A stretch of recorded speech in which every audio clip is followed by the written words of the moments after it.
Welcome to the channel.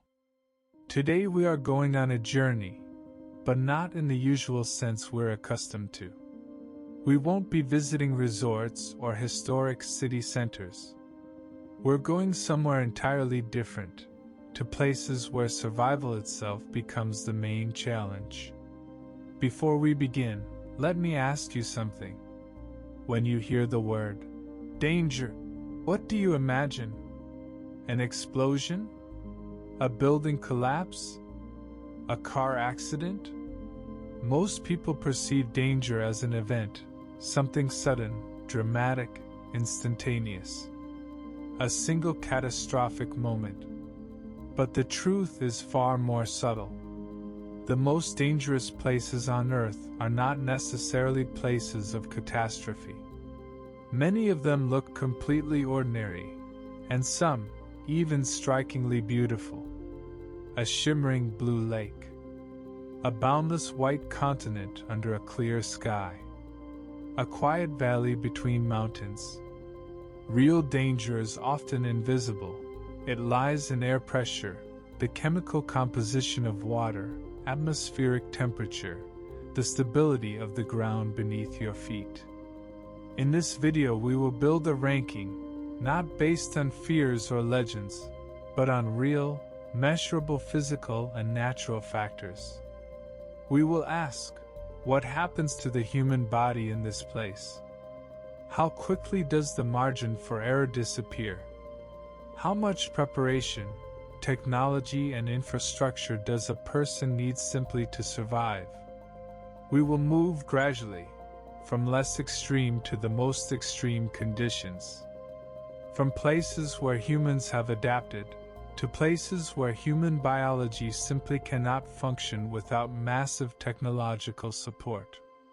And finally, to places where even that support reaches its absolute limit. 15 locations. 15 environments where the Earth reminds us, each in its own way, that we are guests on this planet. And sometimes, not very welcome ones. If you enjoy this format of calm, detailed exploration, subscribe and leave a like. It helps us create more content like this. Let's begin. Approximately 30 kilometers off the coast of Brazil, in the Atlantic Ocean, lies a small island. Less than 1 square kilometer in total area. Rocky shores, dense tropical vegetation, warm and humid air. From a distance it looks like any other little tropical paradise. But this island is closed to visitors. The Brazilian government restricts access to it. And the reason is not political, not military, not historical. The reason is biological. This island, known as Ilha de Queimada Grande, is home to one of the most venomous snakes in the world, the golden lance-head pit viper. What makes this species special is not only its venom, but the fact that this snake exists nowhere else on the planet. It is an endemic species. If the island is destroyed or its ecosystem collapses, the golden lance-head will disappear from Earth forever. The story of how this happened is worth telling. Thousands of years ago, during rising sea levels after the last ice age, a section of the Brazilian coastal forest separated from the mainland. The snakes trapped on this isolated piece of land had no way back. And without their usual ground-based prey, they adapted. Their primary food source became migratory birds that rest on the island. This shift in prey required corresponding changes in venom. A snake that bites a small bird has a very narrow window of opportunity. The bird can fly away if not immediately paralyzed. So the lancehead's venom evolved to act with extraordinary speed, with hemotoxic properties that rapidly destroy tissue and disrupt blood clotting. By some estimates, it is 3 to 5 times more potent than that of its closest mainland relatives. And then there is population density. Without natural predators and without competing snake species, the lancehead population grew without limits. Conservative scientific estimates suggest the island may be home to between 2,000 and 4,000 snakes, approximately 1 to 5 snakes per square meter in the densest areas. Walk through that vegetation, and you may encounter a snake every few steps. They rest on branches above your head. They move through the leaf litter beneath your feet. By nature they are not aggressive. They do not hunt humans, but the sheer density of their presence makes accidental contact almost inevitable. This island opens our list because it illustrates a principle we will return to throughout this video. Danger does not have to be large-scale to be real. Sometimes a tiny place, barely visible on a map, can prove more deadly than vast wilderness. From biological threat to physical. From a place you cannot enter to a place where people actually live and have lived for generations. Oymyakon in the Sakha Republic of Russia holds a distinction few places on Earth can claim. It is one of the coldest permanently inhabited settlements on the planet. The lowest temperature recorded here was approximately minus 67.7 degrees Celsius in 1933. In some winters, temperatures regularly drop below minus 60. Let's pause on that number. Minus 60 degrees Celsius. At that temperature, exposed skin can get frostbite within minutes. Exhaled air freezes almost instantly. You can hear it. A quiet crackling sound that locals call the whisper of stars. Diesel fuel thickens and gels, making cars impossible to start, so engines are often left running continuously, sometimes for weeks. Metal becomes brittle. Rubber cracks. Even the ground is permanently frozen. Permafrost reaches hundreds of meters deep. The paradox of Oymyakon is that it is deeply, confidently human. About 500 people live here permanently. Children go to school. Stores sell groceries. Life continues, adapted to conditions that would incapacitate or kill a person from a temperate climate within a few hours without preparation. It is precisely this adaptation that is the reason Oymyakon sits relatively low in our danger ranking. The threat here is extreme, but predictable. It follows seasons. It follows patterns. People have learned, through centuries of experience, to survive in it. Specialized clothing, specialized architecture, social rhythms built around the demands of the cold. But strip away that knowledge and those adaptations, and the environment becomes immediately hostile. An unprepared outsider in Oymyakon in January, without proper gear, will face life-threatening conditions within the first hour of being outside. The cold of Oymyakon teaches us something important. Danger and habitability are not opposites. Humans are extraordinarily capable of adaptation. But adaptation has limits, and Oymyakon sits right on that edge. Somewhere in the middle of the Karakum Desert in Turkmenistan, hundreds of kilometers from the nearest major city, surrounded by sand and silence, there is a hole in the ground that has been burning for more than 50 years. The Darvaza gas crater, often called the Gates of Hell, is approximately 70 meters in diameter and 30 meters deep. At night it illuminates the desert sky for kilometers around. During the day, columns of superheated air rise from its depths. The ground around the edge is warm to the touch even from a distance. Its origin was a Soviet geological exploration accident. In the 1960s or early 1970s, the exact date is unknown and still debated, a drilling operation broke through the roof of an underground gas cavity. A sinkhole formed, releasing methane into the open air. To prevent the spread of toxic gas, engineers made a decision: set it on fire. The gas, they thought, would burn out within a few days. It has been burning for more than half a century. The dangers of the Darvaza crater are layered. The most obvious is the heat. Temperatures inside exceed several hundred degrees Celsius. But no less important is what cannot be seen: methane and other gases that continue to seep from the ground around the crater. And then there is the instability of the edge. The collapse that created the crater decades ago showed that the ground in this area lies above a network of underground cavities. The edges can give way. What looks like solid ground may not be. And there is one more factor: isolation. The nearest significant medical facility is hours away by road. Any emergency here unfolds in a context of deep remoteness. Darvaza combines several serious types of danger in one place: extreme temperature, flammable gases, structural instability, and isolation. This is a place where the Earth's interior broke through to the surface, and where human curiosity, quite literally, lit the fuse. Most of the most dangerous places on Earth are defined by forces beyond human control: geology, climate, chemistry. But this next place puts the human factor front and center. Its danger is a collaboration between nature and infrastructure. And it is not without reason that it is called the most dangerous road in the world.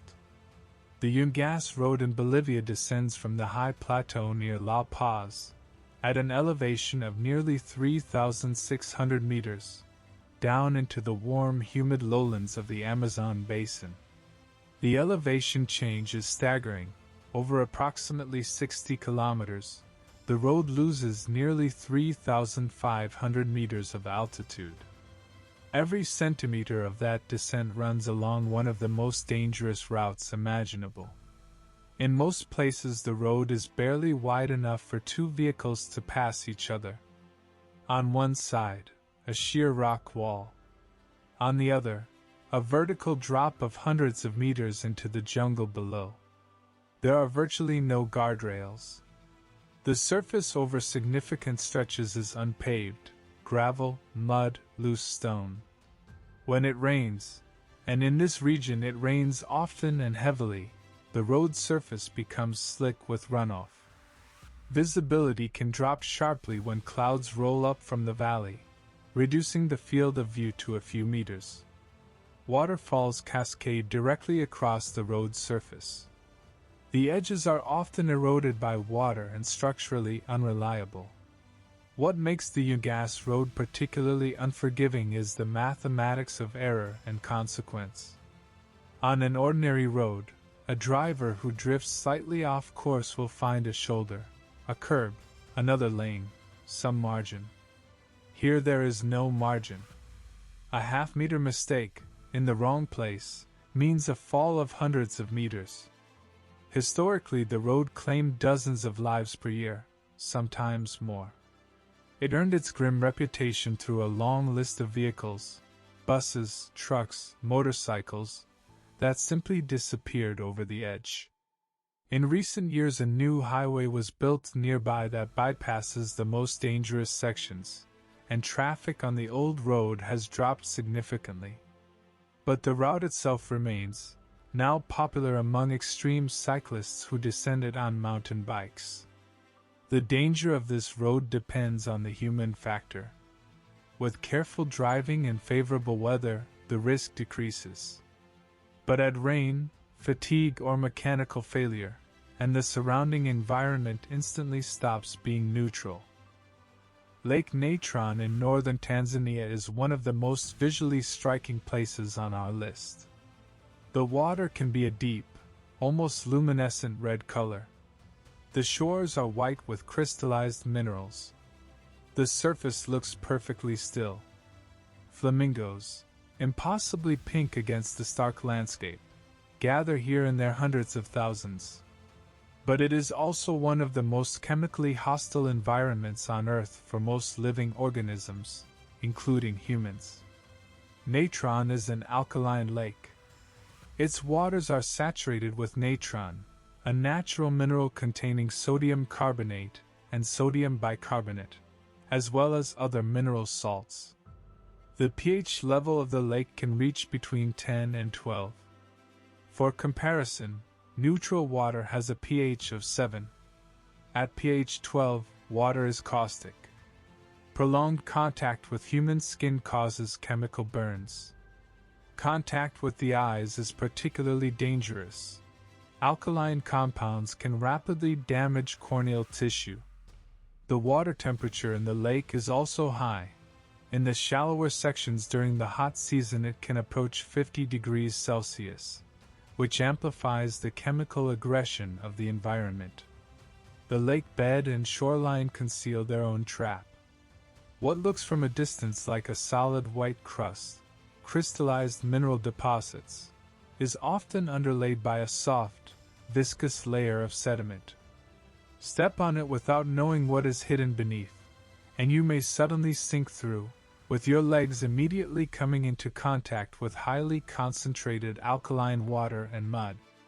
The creatures that thrive here, flamingos, certain algae, specific microorganisms, have developed extraordinary physiological adaptations to withstand what would kill most organisms. They exist here precisely because nothing else can compete with them. Chemical extremity is their protection. Lake Natron simply sits there, beautiful, toxic and completely indifferent to the suffering of any organism that approaches it without understanding what it is. There are places where danger announces itself immediately, with fire, cold, a steep cliff. And there are places where danger is subtle, cumulative, disguised as complete emptiness. The Atacama Desert belongs to the second category. The Atacama is the driest non-polar desert on Earth. In its central zones, the absolutely hyperarid areas, precipitation is not just rare. It essentially does not exist. Some weather stations in the Atacama have never recorded measurable rainfall. In certain areas, scientific soil analysis suggests that no significant precipitation has fallen for millions of years. This extreme aridity is the result of a remarkable convergence of geographic factors. The cold Humboldt Current running along the Pacific coast cools the air above the ocean, suppressing the formation of rain-bearing clouds. To the east, the Andes block moist air masses from the Amazon basin from penetrating the desert. The Atacama is trapped between these two barriers, in a state of permanent atmospheric drought. The primary danger of the Atacama is dehydration of a particularly insidious kind. The air is so dry that moisture continuously evaporates from the skin and respiratory system, imperceptibly and without stopping. A person walking in the Atacama is constantly losing water without feeling the usual signals of thirst or perspiration. By the time you feel thirsty here, you may already be significantly dehydrated. Additionally, the illusion of simplicity in the landscape. The Atacama looks flat, open, traversable. But distances here are deeply deceptive. Mountain landmarks can appear closer than they really are. A navigational error in conditions with no water becomes critical faster than in a temperate climate. The Atacama has become a testing ground for Mars exploration technologies, because its surface chemistry and absolute dryness so precisely mimic conditions on the red planet. When scientists need to test instruments for finding life in a lifeless environment, they bring them here. The danger of the Atacama develops slowly, through accumulation. It does not strike. It does not erupt. It simply takes, quietly and relentlessly, until there is nothing left. Every place we have discussed so far has a danger that can, at least theoretically, be seen or felt. Cold, heat, snakes, altitude, chemical composition. You can feel the cold. You can see the snake. You can measure the pH of the water. Chernobyl is different. Its danger is invisible, odorless, tasteless, completely imperceptible to human senses. It can only be detected with instruments. On April 26, 1986, the fourth reactor of the Chernobyl nuclear power plant exploded during a poorly designed safety system test. The explosion and the subsequent fire released enormous quantities of radioactive materials into the atmosphere, an event now considered one of the worst nuclear accidents in history. A 30-kilometer exclusion zone was established around the plant. Hundreds of thousands of people were evacuated. Towns and villages were abandoned in a single night. Decades later, the exclusion zone still exists. Parts of it remain heavily contaminated with radioactive isotopes, notably cesium-137 and strontium-90, which have a half-life of approximately 30 years. They will remain significantly radioactive well into the end of the 22nd century. The infamous Red Forest, named for the rust-brown trees killed by acute radiation exposure immediately after the accident, still registers elevated radiation levels. The nature of radiation danger is what makes Chernobyl so unsettling. Ionizing radiation damages DNA. Cells exposed to high doses may function incorrectly, fail to replicate, or die. Certain tissues, bone marrow, the thyroid gland, reproductive organs, are particularly vulnerable. Health consequences can manifest years or decades later, making the cause and effect relationship abstract, even when it is real and documented. But here is an important nuance. The exclusion zone is not uniformly deadly. Radiation levels vary sharply across the zone. Some areas have returned to near background levels, while others, especially around the reactor building and the Red Forest, remain genuinely dangerous for extended stays. Scientists, journalists, and regulated tours regularly work within the zone. Wildlife has returned in extraordinary numbers. Wolves, lynx, European bison, and hundreds of bird species now populate a landscape free from the pressure of human activity. The danger of Chernobyl is real, but manageable for short, informed visits. What elevates it above simple geological hazards is the duration of contamination. Radioactive isotopes do not negotiate, have no seasonal cycle, do not diminish quickly. Once contaminated, a landscape carries that legacy for generations. The Amazon is not a single danger. It is a complete system of interconnected threats, layered one upon another with extraordinary density and complexity.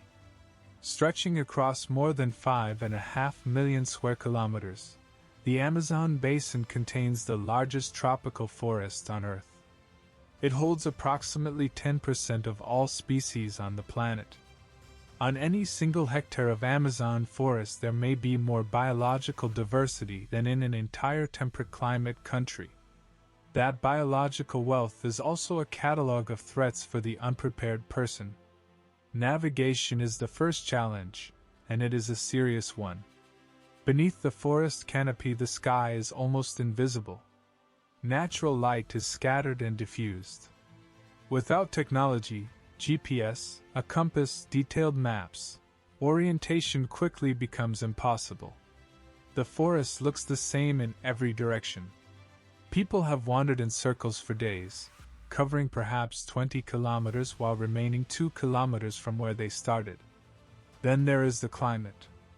The Amazon is hot and extraordinarily humid.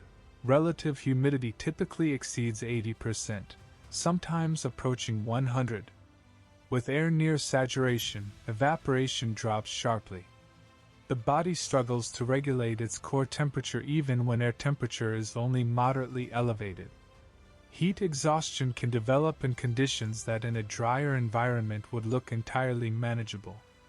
The Amazon is home to venomous snakes, more species per square kilometer than almost anywhere on Earth. There are bullet ants, whose bite is described as the most painful insect sting in the world. There are poison dart frogs, parasitic flies, larvae that burrow into skin, aquatic parasites and bacteria that exploit even minor skin damage with alarming efficiency. A small wound that would heal in days in a dry temperate climate can become seriously infected within 48 hours in the Amazon. And finally, scale. If you are lost in the Amazon, truly lost, without working technology, the sheer size of the forest makes rescue exponentially more difficult. The canopy hides the forest floor from aerial observation. Rivers, which seem like natural landmarks, are often too numerous and interconnected to navigate without knowledge. The danger of the Amazon is cumulative and complex. No single factor is necessarily lethal, but they compound: a navigational error plus dehydration plus infection plus disorientation, and the accumulation can become overwhelming faster than most people expect. Yellowstone National Park is one of the most visited places in the United States. Millions of tourists come every year to watch Old Faithful erupt on schedule, marvel at the vivid colors of Grand Prismatic Spring, and observe bison on the open meadows. It is, by many measures, one of the most beautiful landscapes in North America. It also sits above one of the largest active volcanic systems on Earth. The Yellowstone supervolcano last experienced a major caldera-forming eruption approximately 640,000 years ago. That eruption deposited ash across much of North America and was roughly 2,500 times more powerful than the 1980 eruption of Mount St. Helens. The magma chamber beneath Yellowstone is enormous.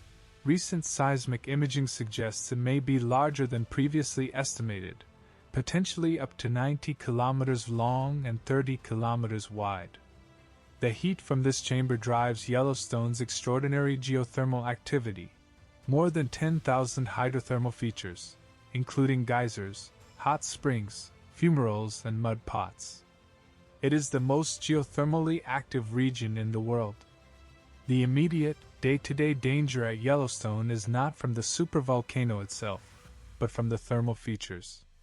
Water in Yellowstone's hot springs and geysers can exceed 90 degrees Celsius. The ground crust around thermal features can be dangerously thin, just a few centimeters of hardened mineral deposits over boiling water or mud.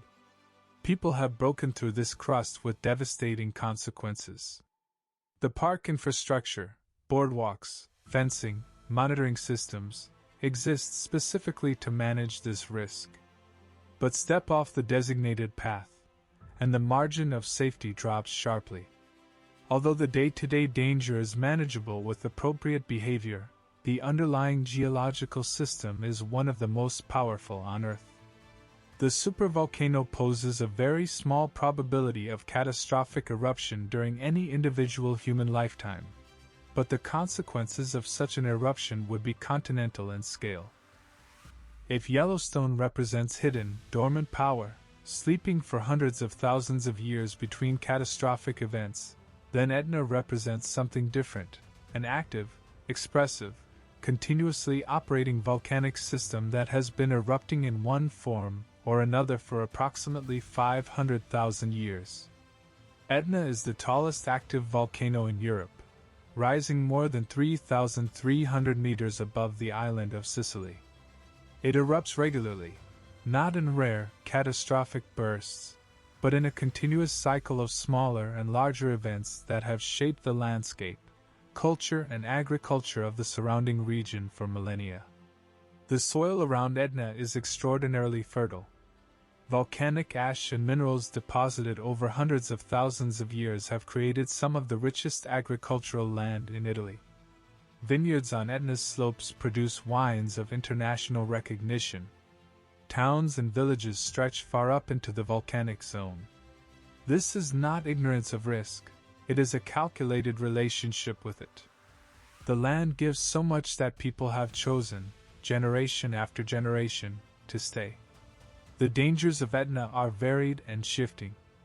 Lava flows, the most visually dramatic, are rivers of molten rock moving at speeds ranging from almost imperceptible to several kilometers per hour.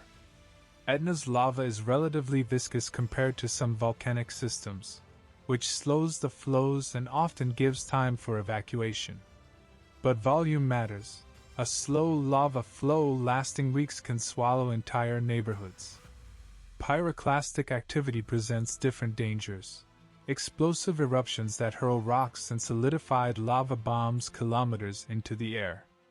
Clouds of volcanic ash, fine particles of pulverized rock, can travel hundreds of kilometers downwind, disrupting air travel, contaminating water supplies and damaging crops across a large area.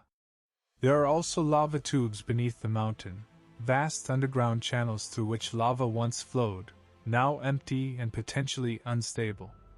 Seismic activity associated with Etna's volcanic system generates regular earthquakes, some of which cause structural damage to buildings in surrounding towns. The danger of Etna is current, diverse, and affects a significant human population. It is not managed from a safe distance. People live alongside it, which makes it a uniquely human challenge. Lake Kivu looks peaceful. Almost always. Blue water between green hills. Fishing boats drifting on the surface. Children swimming near the shore.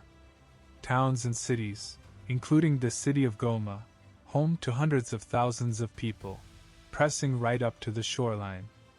Beneath the surface, Lake Kivu conceals one of the most unusual and potentially catastrophic dangers on Earth. The lake sits in the East African Rift Zone, a tectonic fault where the African continental plate is slowly tearing apart. Volcanic activity in the region has been releasing gases, primarily methane and carbon dioxide, into the deep waters of the lake for millennia. These gases dissolve under the enormous pressure of the deep lake, remaining invisible and inert as long as the water column stays stratified. Stratification is the key concept here. The waters of Lake Kivu form distinct layers based on density, temperature, and chemical composition.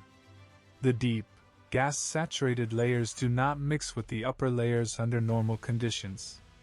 The gases stay where they are, dissolved, stable, quiet. But stability can be disrupted. A large underwater volcanic eruption. A powerful earthquake.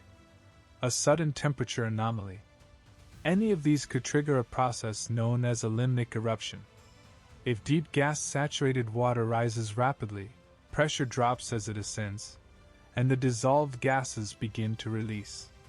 Exactly like opening a bottle of carbonated water, but on an incomparably larger scale.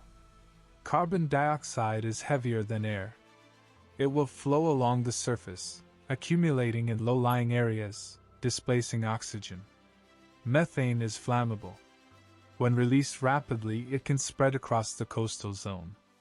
The phenomenon of limnic eruption has already occurred in smaller lakes. Lake Nyos in Cameroon experienced one in 1986, killing approximately 1,700 people and thousands of livestock within hours. Kivu is incomparably larger, with correspondingly larger gas reserves. Scientists are aware of this risk. There are active projects to extract methane from the deep waters of Kivu in a controlled manner, reducing gas pressure while simultaneously using it as an energy source for the region. The risk is acknowledged and partially managed. But partially is the key word. The danger here is enormous in potential scale, directly affects millions of people, and cannot be fully controlled or predicted. The surface is calm. The threat is geological and chemical, silent and patient, waiting for a disturbance that may or may not come. Among mountaineers there is a saying, Everest is the mountain you dream of. K2 is the mountain that kills you. This is, in fact, supported by statistics. Although Everest is taller, 8,848 meters versus 8,611 for K2, K2 has a significantly higher fatality rate among those who attempt to summit it. Historically, approximately 1 in 4 people who reach the top of K2 does not return alive. The mountain is notorious for claiming lives not only on the ascent, but on the descent, when exhaustion amplifies the technical difficulty of the route. Part of what makes K2 so deadly is its geometry. Everest, despite its height, has relatively long sections of moderate incline that allow acclimatization camps to be placed and some measure of rest to be taken. K2's profile is steeper, more continuous, more unrelenting. The standard route, the Abruzzi Spur, demands sustained technical climbing at altitude. There are no easy sections for recovery. The weather on K2 is arguably worse than on Everest, despite the lower altitude. Located in the Karakoram Range, a mountain system known for severe and rapidly changing weather, K2 can transition from clear conditions to lethal storms within hours. Wind speeds at the summit regularly exceed 150 km per hour. Temperatures can drop to -50 degrees and below. Above 8,000 meters, the human body enters what is known as the death zone. Atmospheric pressure at this altitude is approximately 1/3 of that at sea level. Each breath delivers only a fraction of the oxygen available at lower elevations. The body cannot acclimatize to the death zone. It can only degrade more slowly or more quickly. Even at rest, every physiological process is operating beyond its parameters. Judgment deteriorates. Coordination fails. Decisions that would be simple at sea level become dangerously complex. Rescue on K2 is extremely difficult. The mountain's remoteness, it sits in one of the most inaccessible ranges on Earth, requiring a week-long approach across glaciers, means that emergency assistance is essentially limited to what other climbers and expedition members can provide. Helicopter operations at extreme altitude are possible only intermittently, depending on precise weather windows.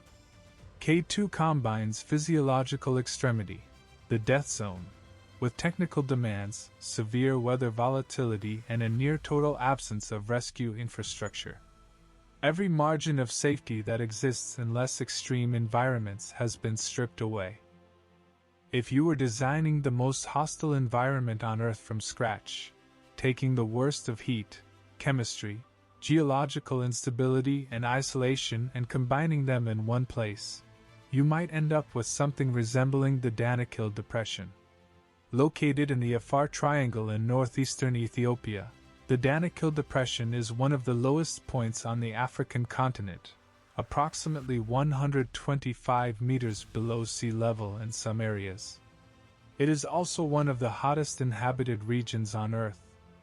Summer daytime temperatures regularly exceed 50 degrees Celsius. The ground itself can be hot enough to cause burns on contact. But the Danakil is more than a temperature record. It sits at the junction of three tectonic plates, the Arabian, Nubian, and Somali, all of which are simultaneously diverging in different directions. This triple junction makes the region's geology extraordinarily dynamic. The crust is thin. Volcanic activity is frequent. Active lava lakes exist within accessible distance. The terrain shifts, cracks, and reshapes itself on human timescales. The Dalo hydrothermal field, within the Danakil Depression, may be the most otherworldly landscape on the Earth's surface. Neon yellow, yellow-green, and rust-red mineral formations surround pools of acid brine. The water here is among the most acidic naturally occurring water on the planet, with pH values sometimes approaching 0. The chemistry is driven by superheated brine seeping through mineral deposits and emerging at the surface, saturated with sulfurous compounds and other reactive chemicals. Toxic gases are another danger. In areas around active hydrothermal vents, concentrations of sulfur dioxide, hydrogen sulfide, and other volcanic gases can reach dangerous levels without warning. The gas is often heavier than air and accumulates in depressions in the terrain, exactly where an exhausted traveler might stop to rest. Access to the Danakil is possible, and organized expeditions visit the area. But they operate under significant logistical constraints, limited water supply, medical facilities hours away, and an environment where several serious types of danger can materialize simultaneously and without much warning. The Danakil Depression is the most complete combination of danger types on our list. Heat, chemical aggression, geological instability, toxic atmosphere, isolation, all present simultaneously, all at extreme levels. This is a place where the Earth demonstrates in the most unambiguous terms what it looked like before life found a foothold here. Nyiragongo is a stratovolcano in the Eastern Democratic Republic of Congo, rising 3,470 meters above sea level near the shores of Lake Kivu, which we have already discussed, and adjacent to the city of Goma. It is one of the most active volcanoes in Africa, and it possesses something that very few volcanoes anywhere in the world have: a permanent lava lake. The lava lake in Nyiragongo's crater is not a rare event and not a temporary phenomenon. It is a permanent body of liquid rock, molten at temperatures exceeding 1,000 degrees Celsius, that has existed throughout most of the volcano's recorded history. The lake rises and falls, circulates, and sometimes overflows when the integrity of the crater rim is compromised. What makes Nyiragongo particularly dangerous is the composition of its magma. The magma here is unusually low in silica, and silica content determines viscosity. Low silica magma is extraordinarily fluid, far less viscous than lava produced by volcanoes like Etna or Kilauea. When this lava breaks out of the crater, it does not crawl. It flows at speeds that can exceed 60 to 100 kilometers per hour on steep slopes. In 1977, the crater walls cracked, and the lava lake drained in less than an hour. Lava flows reached villages on the lower slopes within minutes. Hundreds of people died. In 2002, a major eruption sent lava flows directly through the city of Goma, destroying tens of thousands of homes and forcing hundreds of thousands of people to flee. In 2021, the volcano erupted again, with almost no warning, killing dozens and triggering a mass evacuation of Goma. The human dimension of Nyiragongo's danger is critical. Unlike K2, which only threatens those who consciously choose to approach it, or the Atacama, which can be avoided, Nyiragongo sits next to one of the most densely populated cities in Central Africa. The people living in Goma did not choose to live next to this volcano the way mountaineers choose to climb K2.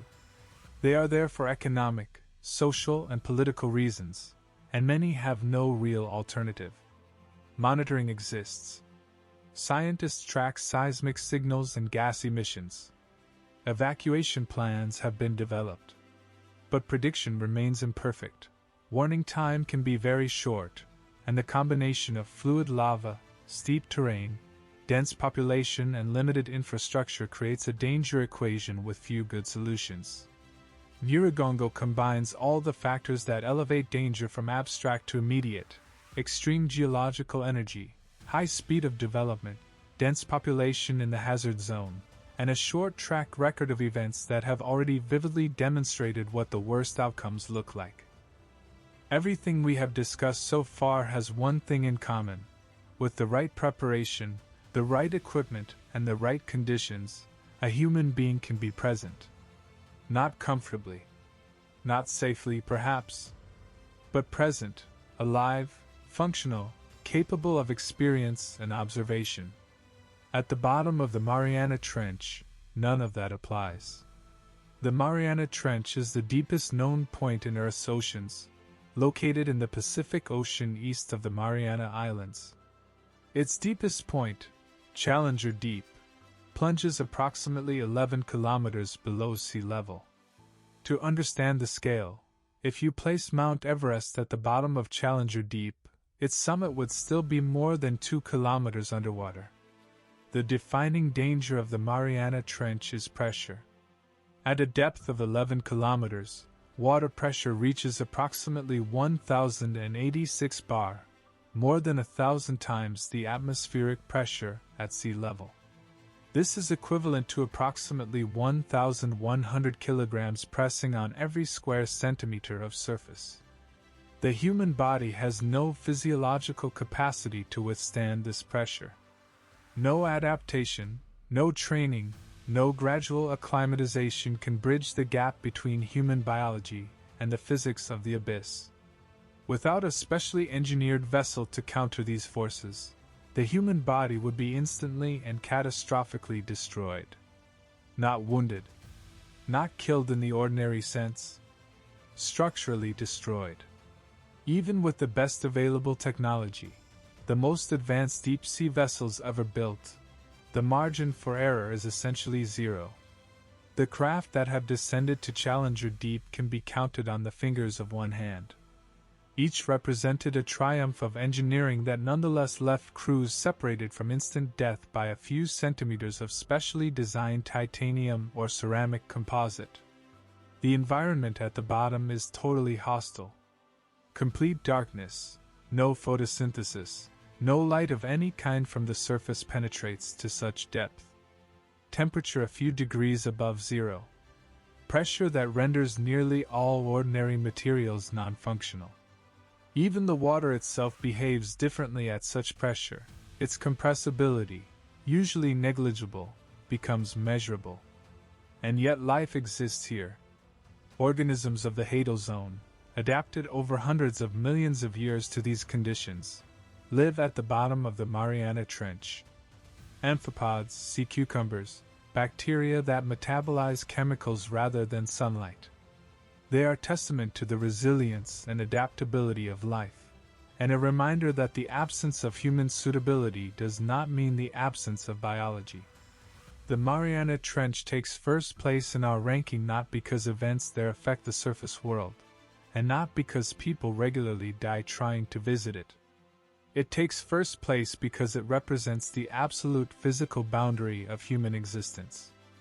There is no technology imaginable in the near future that would allow a person to survive unprotected in Challenger Deep. The environment is not merely hostile, it is incompatible with the physical structure of the human organism. This, in the most literal sense, is a place our species cannot go. That is what absolute danger looks like. We have come a long way, from a tiny island off the coast of Brazil to the deepest point in the world's oceans. Along the way we encountered danger in 15 very different forms: biological concentration, extreme cold, fire from the Earth's interior, deadly roads, caustic chemistry, absolute aridity, invisible radiation, biological complexity, hidden geological pressure, active volcanism, the weight of deep water, lethal heat, explosive mountains and gas secrets in the depths of African lakes. What unites all these places is not drama, although many of them are dramatic. What unites them is a specific relationship between environment and the human body.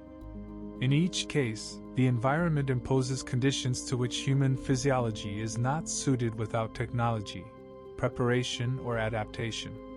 The higher you move in our ranking, the fewer of those tools are available or effective. Nature is not malicious. These places are not trying to kill anyone. They exist as they are, products of geology, chemistry, biology, and physics unfolding on timescales that dwarf human civilization.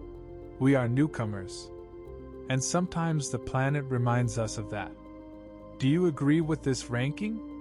Is there a place you think deserves a higher position, or should have been included but wasn't? Let us know in the comments. The topic that generates the most interest will become a separate, expanded episode. Thank you for watching. If you made it to this moment, consider subscribing. There are many more stories like this one waiting their turn. Until next time.